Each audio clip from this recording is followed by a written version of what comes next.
Hello everyone! Hi. Hey! Don't start this again. We're Pagefire and this is another show we do that is music related. Hey! So Andrew doesn't have to do all the edits in the program he used. Yes. The greatest game of all, Vegas Pro. Yes. How many hours do we have in that? Like 400 hours. Not more?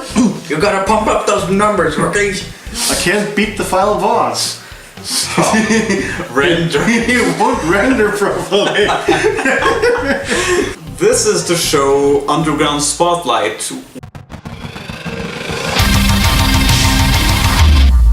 Which we just found out is a radio show, so we might have to find another name for it. Working title here. Yeah. But today we figured we would talk about the band Crom.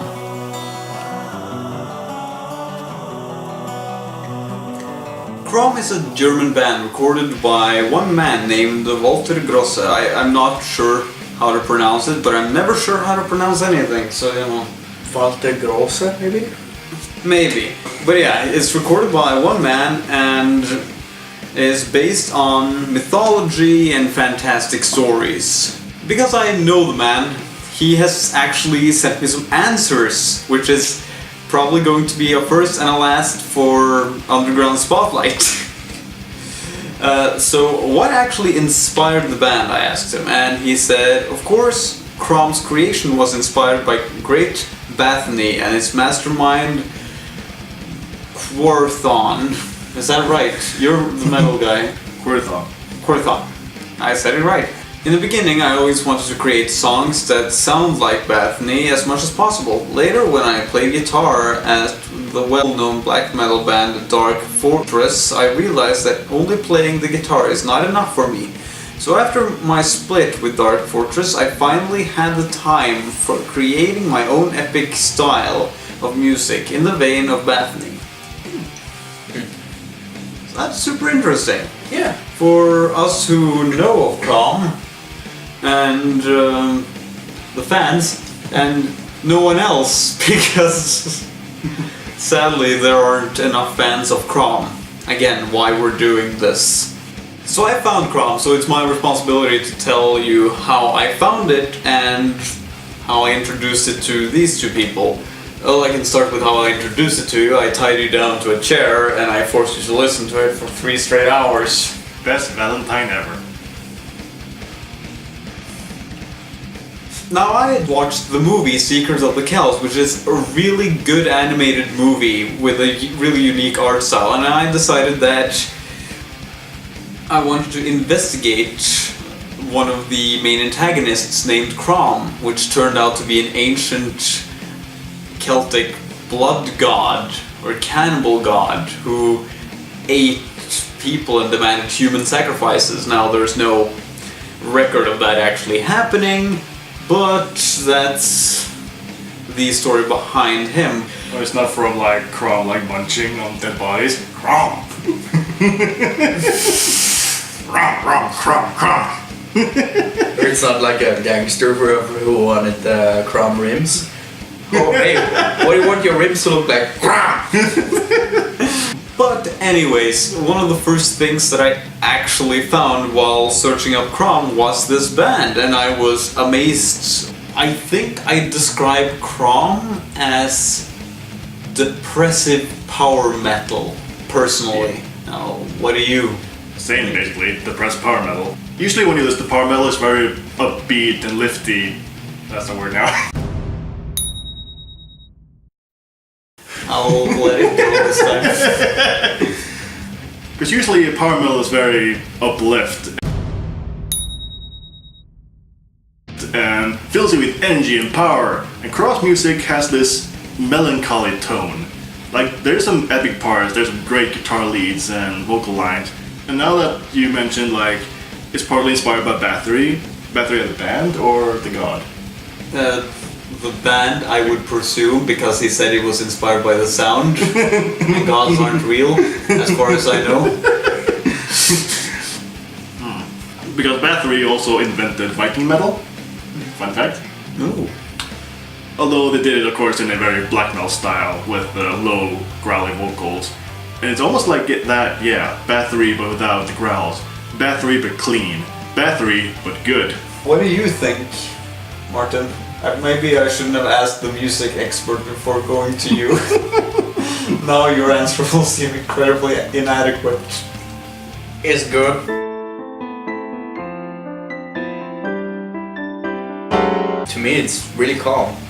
It's good music to have in the background of a party, reading like a book, doing homework or whatever. Yeah.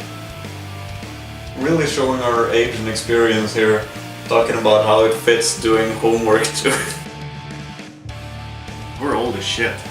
We're not. We're the young ones.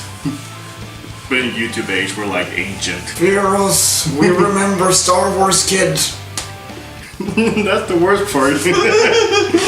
I actually asked Walter Gross about this. Gross. You know I don't know how to pronounce anything. Walter Gross! That peaked. Fuck it. Walter Gross! Walter Gross, yeah, that fits. That sounded really Norwegian. German are of the same language branch though. Yes, but it sounded overly Norwegian. Okay, anyways, what he said about the music genre was, first of all, I don't really think that Crom is playing power metal. Of course, some songs may have a few power metal riffs in it, but most of my stuff is epic metal. Crom's music has three big parts that you will find at every CD. Deep and majestic epic metal parts, acoustic parts, saying that I don't really want to use the word Viking, and power metal parts. Okay, but enough about the music style. It's very interesting, but I never really realized this. But you are right that most of the time my heroes are fallen, lost, angry, but also sad and tired and full of inner turmoil. It is not a cliché that I use deliberately, but maybe this is so much more human than all those heroes who are always strong and winning every battle in their lives. Nobody is winning all these battles, and maybe that's the cause why my heroes are full of weakness and humanity. It actually reminded me of one time I tried to describe the band and I was like, it's Manowar but depressive. Like, what if Manowar stopped fighting and asked, what are we fighting for? And turns out when we got that answer, yeah, I'm semi-correct. Really hope he doesn't take offense by that. Sorry. I would really recommend it. I think it's a unique style of music, especially because of the very powerful music, but still with a very human essence in it, especially from a lyrical standpoint, which is where I'm most comfortable because I use so much time reading. It's also really impressive that it's done by just one guy. If you hate being happy, listen to Crom. If you want something different from your power metal or epic metal, Crom. So, favorite songs, people? My Destiny.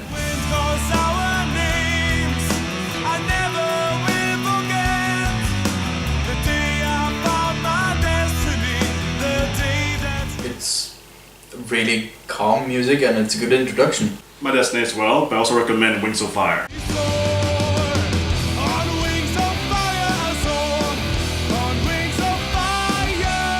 I think my favorite is the title track from the newest album actually, Shields of Gold.